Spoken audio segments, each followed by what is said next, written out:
नमस्कार किसान भाइयों गन्ना पेड़ी के संबंध में फ़िलहाल जो मौसम व सीज़न चल रहा है तो इसमें गन्ना पेड़ी के संबंध में हमारे सामने दो लक्ष्य हैं। फ़िलहाल है कि हम ज़्यादा से ज़्यादा खाद या नाइट्रोजन का प्रयोग करें ताकि गन्ने की पैदावार में तेज़ी लाई जा सके, उस पे हरापन लाया जा सके। और दूसरा उद्देश्य हमारा यह है कि गन्ना पेड़ी में बजाय नाइट्रोजन के प्रयोग करने के, उर्वरक लगाने के या उसकी पैदावार पे ध्यान देने के बजाय हम कीटनाशकों पर ज़्यादा ध्यान दें ताकि हम बीमारियों से उसकी रक्षा कर सकें और उसमें कोई भविष्य में बीमारी न आए, उसकी पैदावार सुचारू रूप से चलती रहे, या इस चीज़ पर हमें ध्यान दें। यानी कि दो चीज़ें हैं, या तो उर्वरक लगाएं या हम बीमारियों से अपनी गन्ना पेड़ी को बचाएं। तो इस सीज़न में हमें किस चीज़ पर ज़्यादा ध्यान देना है, इसी की जानकारी मैं आपको आज की वीडियो में देने वाला हूं। मेरे प्यारे किसान भाइयों, यदि अभी तक आपने A4 चैनल को सब्सक्राइब नहीं किया है तो कृपया करके इसे सब्सक्राइब कर दें। किसान भाइयों, पहले बात करते हैं कीटनाशकों की। तो यदि आपने अभी तक कोई भी कीटनाशक अपनी गन्ना पेड़ी में नहीं लगाया है, या लंबे समय के लिए आप यदि महंगे जैसे कि वार्टाको है, फटेरा है, कोस्को कवर है, इनका इस्तेमाल अपनी गन्ना पेड़ी में नहीं किया है तो अब बिना देर किए इनका प्रयोग हर हाल में कर दें, क्योंकि इनका समय लंबा होता है, 3 महीने का टाइम होता है। तो आप फिलहाल जो इसका प्रयोग करेंगे तो अच्छा रिजल्ट आएगा, क्योंकि इन्हें एक्टिव होने में भी 15 दिन का समय लग जाता है। किसान भाइयों, एक बात तो हो गई है। अब दूसरी बात है कि यदि उर्वरक की हम लेते हैं तो गन्ना पेड़ी में यदि आपकी गन्ना पेड़ी पर पीलापन नहीं है और उस पर अच्छा हरापन है, बढ़वार भी सही कर रही है और आपको कोई रोग भी दिखाई नहीं दे रहा और आपने कीटनाशकों का भी उसमें प्रयोग कर दिया है, कहने का मतलब है कि कीटनाशक का प्रयोग तो आपको करना ही है, चाहे आपको उसमें कोई फिलहाल बीमारी दिखे या न दिखे, तो वो तो आपको करना ही है।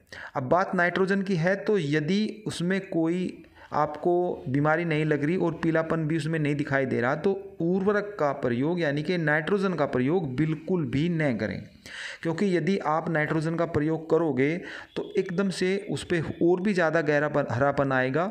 जो गन्ना पौधा है वो नर्म होगा और नर्म होते ही उसमें कीट लगने शुरू हो जाएंगे, यानी कि जो गन्ने के अंदर लगने वाली बीमारी हैं वे ज़्यादा से ज़्यादा उसमें लगेंगी और वे दवाई से कंट्रोल बिल्कुल भी नहीं होंगी। यदि आप सोच रहे हो कि हमने दवाई लगा रखी है और अब इसमें हम यूरिया भी लगा दें तो कोई बीमारी नहीं लगेगी, तो ऐसा बिल्कुल भी नहीं है। आपने अनुभव से भी सीखा होगा कि अब से लगभग 1 माह पहले चोटी बेधक रोग आया था, यानी कि सुंडी उसमें लगी थी, तो किसानों ने उसमें कई तरह के फ्लोराडान, कार्टप, क्लोरो और भी तरह के कीटनाशक, हैवी से हैवी कीटनाशक भी मिक्स करके डाले, लेकिन वो कंट्रोल नहीं हुई।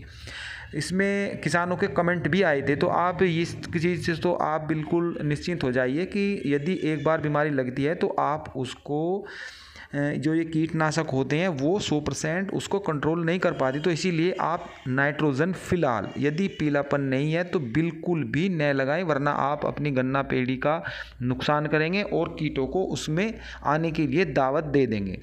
हाँ, यदि आप उसमें प्रयोग करना चाहते हैं, कुछ किसान भाई है कि SSP यानी कि सिंगल सुपर फास्फेट जिसे आप रामबाण कहते हैं उसका प्रयोग करते हैं, DAP का भी प्रयोग करते हैं।